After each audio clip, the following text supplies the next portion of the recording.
नमस्कार मित्रों, स्वागत है आपका अपने YouTube चैनल करियर गाइड पर। जैसा कि आप बहुत दिनों से रिवीजन क्लास कर रहे हैं, कोर्स MCQ कर रहे हैं और बने रहिए हमारे साथ। आइए एक छोटा सा वीडियो लेकर आते हैं आपके सामने, जिस टॉपिक का नाम है हाइड्रोस्फीयर यानी जलमंडल।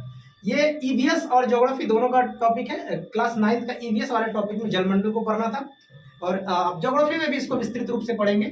जलमंडल जानते हैं क्या होता है? जलमंडल जिसमें जिसमें जल हो उसे जलमंडल बोलते हैं। ये पृथ्वी का कहा गया, पृथ्वी का 75%, 71 से लेकर 75% यानी 3/4 हिस्सा जो है किससे कवर है? तो आप कहेंगे जल से। और इस जल के कारण जब आप पृथ्वी को ऊपर से देखेंगे स्पेस से, तो आपको कैसा दिखेगा? आपको दिखेगा ब्लू, जिस कारण से इसका नाम क्या पड़ता है? ब्लू प्लैनेट या फिर नीला ग्रह। उसी का एक टॉपिक है सोर्स ऑफ वाटर में से हम पता करेंगे। वर्षा के द्वारा, वर्षा जो है इस जलमंडल का एक स्रोत है। वर्षा के द्वारा इस यहाँ पर पानी आती है। तो वर्षा के बारे में पढ़ने जाएंगे। रेनफॉल क्या है? तो फॉल डाउन ऑफ वाटर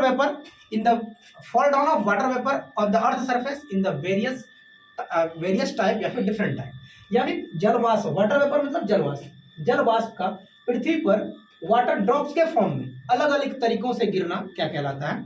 तो प्रेसिपिटेशन कहलाता है, यानी वर्षा कहलाता है या फिर वृष्टि कहलाता है। ये रेनफॉल कहलाता है। ठीक है, ये वृष्टि का था। अगर ये वाटर वेपर वाटर ड्रॉप के फॉर्म में गिरता है तो इसे बोलते हैं रेनफॉल। अब ये रेनफॉल के 3 टाइप होते हैं। ओरोग्राफिक रेनफॉल यानी पर्वतीय वर्षा, कन्वेक्शनल रेनफॉल यानी संवहनीय वर्षा, और तीसरा होता है साइक्लोनिक रेनफॉल। तो यहाँ पर 2 हमने फिगर के द्वारा समझाया था और तीसरा हम आपको समझा भी देते हैं। चलिए पहला समझते हैं संवहनीय वर्षा। संवहनीय वर्षा क्या होता है? जब आप दिन के समय देखेंगे, इसको सी ब्रीज बोलते हैं यानी समुद्री समीर बोलते हैं। तो जब सूर्य की किरणें जल पर पड़ती है तो ये वाटर, इसका क्या होता है, थोड़ा सा ये वेपर बन जाता है। और समुद्री समीर कहता है कि दिन में हवाएं चलती है ऐसे, और ये समुद्री समीर अपने साथ इन सारे के सारे जलवाष्प को लेकर जाती है और संघनन की क्रिया के पश्चात यहाँ पर क्या बना देती है? तो आप कहेंगे यहाँ पर बादल बना देती है।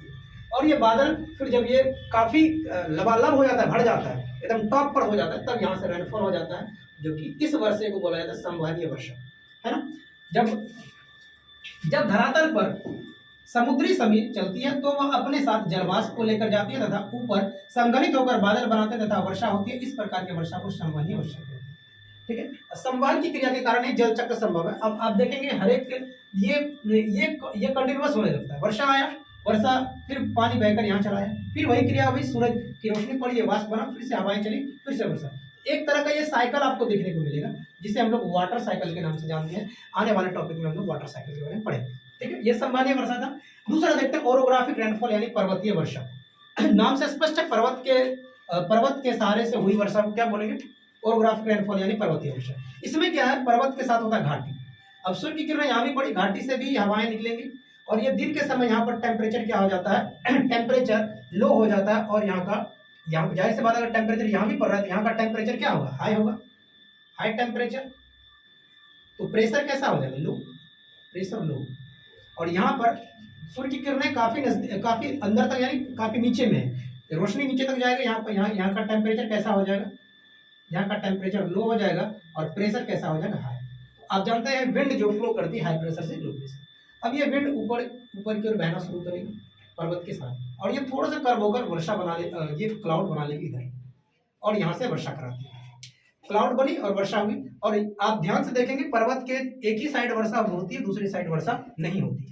तो इस कंडीशन में जिस तरफ वर्षा नहीं होती उसे बोला जाता है रेनफॉल साइड रीजन। ये UPSC का एक बार पूछा गया था कि पर्वत के जिस तरफ वर्षा नहीं होता है उसका नाम क्या दिया जाता है? तो आप कहेंगे रेनफॉल साइड रीजन यानी वृष्टि छाया क्षेत्र। पर्वत की उस तरफ वर्षा नहीं होती। इसको जानते हैं क्या कि जब घाटी की हवाएं गर्म होकर ऊपर उठती है और संघनित होकर वर्षा कराती है, उसे ओरोग्राफिक रेनफॉल कहते हैं। जैसा कि हमने समझाया फिगर में, यह वर्षा पर्वत के जिस भाग में नहीं होती उस क्षेत्र को बोलते हैं रेनफॉल साइड रीजन यानी वृष्टि छाया क्षेत्र। और साइक्लोनिक एक तीसरा टॉपिक होता है आपका साइक्लोनिक रेनफॉल, जो जिसे बोलते हैं चक्रवाती वर्षा या फिर चक्रवातीय वर्षा। ये चक्रवात के कारण होता है। जब चक्रवात भी आप पढ़ेंगे 2 तरह से होते हैं, एक क्या होते हैं, और चक्रवात की कंडीशन पता होगा आपको कहाँ बनता है?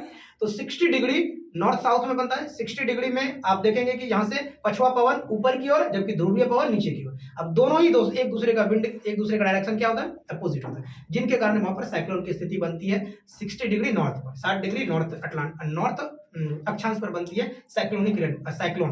तो चक्रवात के कारण जो वर्षा होती है चक्रवातीय वर्षा कहते हैं। और ये वर्षा काफी अचानक से आ जाता है और ये अपने साथ काफी आंधी तूफान तेज हवा के साथ ये वर्षा होती है, जिसे हम लोग क्या बोलते हैं, चक्रवाती वर्षा। यानी वर्षा का एक टॉपिक आपका ये हमने समझाने की कोशिश की। मैं ऐसा करता हूँ आपको समझ में आया होगा टॉपिक।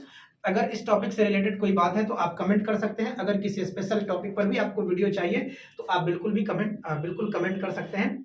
मिलते हैं अगले वीडियो में। अगर वीडियो आपको अच्छा लगता है तो एक बार लाइक कर दीजिएगा, कमेंट कर दीजिएगा, सब्सक्राइब कर दीजिएगा, क्योंकि आपका कमेंट हमें मोटिवेट करता है ताकि हम आपके लिए अच्छी वीडियो लाएं। ये काफी फैक्चुअल कॉन्सेप्ट था इसलिए हमने वीडियो बनाया। चलिए मिलते हैं अगले वीडियो में। धन्यवाद।